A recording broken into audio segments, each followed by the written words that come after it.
let's jump to Matthew Keys. This was also just in the news. Just happened. He received the indictment. I believe it was last Thursday or Friday. Thursday, I believe it Yeah, was. Thursday. Um, Thursday. Yeah. a lot of people know him as the Reuters social media editor. He's goes by producer Matthew or the Matthew Keys on Twitter. Um, Basically, give us what they're alleging him of doing and what charges he's received.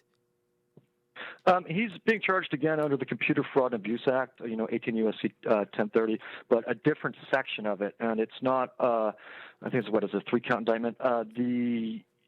What he's being charged for is the transmission of information, essentially to damage a protected computer. And under the CFAA, anything with a microchip is a protected computer. Basically, the definition of protected computer is just, this phone I'm talking on is a protected computer. And they're alleging that what he did essentially is after he was allegedly fired from his job, I believe in Sacramento for, I think, a Tribune company.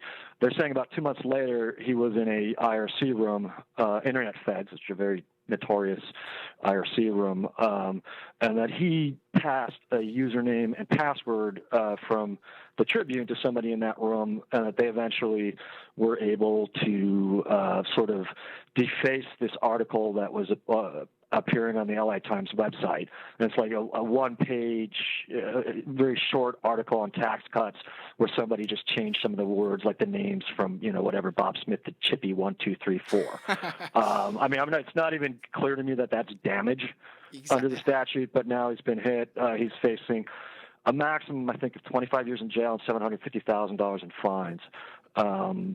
Again, they like to say, the DOJ and everyone would like to say, oh, well, you won't, like with Swartz, they said, oh, you wouldn't have gotten that sentence. But these are still felony counts.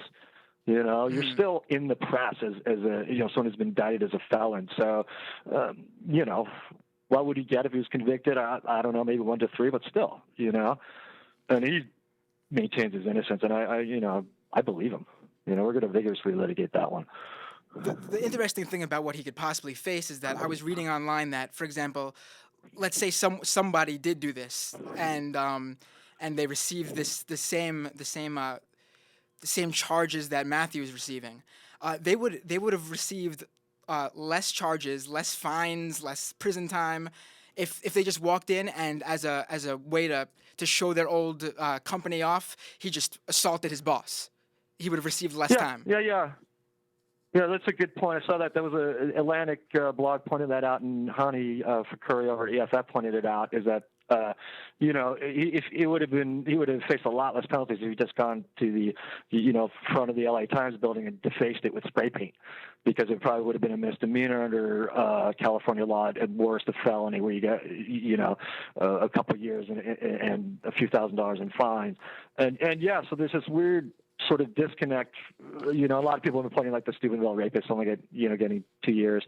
There's this weird disconnect to having these really hardcore felony penalties in these computer laws that don't jive with our normal, physical world notions of, punishment for serious crimes.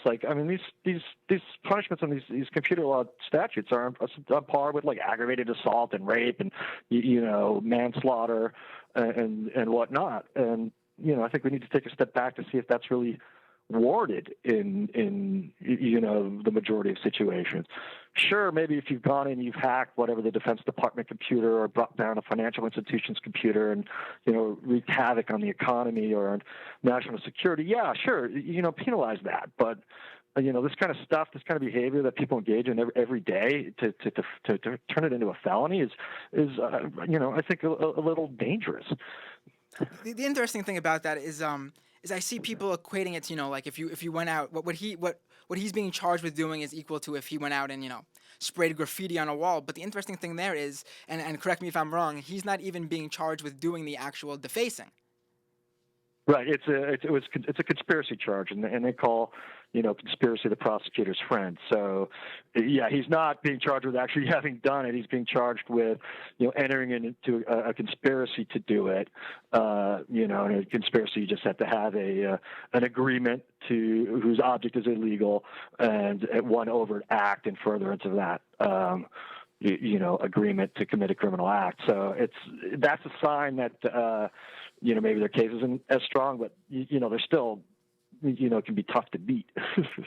I want to get to the Computer Fraud and Abuse Act specifically, but before we do that, just one last question about the Matthew Keys. What's going on with Matthew Keys? I noticed that a lot of different articles were pointing out that there was a tweet back from March of 2011 from the now notorious anonymous hacker turned FBI informant Sabu, who has been outed as Hector Xavier Monsegur, and he did this outing stem from? I mean, did the charges stem from Sabu outing him online, or was this being looked into before?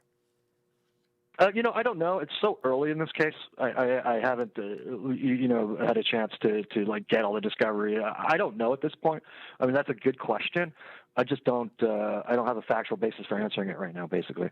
Okay, great. Thank you. I just thought I would ask, being that I mean, it's interesting to me that all these hacking cases seem to be all these hacking prosecution cases have been prosecuting hackers have been coming from ever since Sabu has been turned this FBI informant after he was caught. I just find it to be incredible.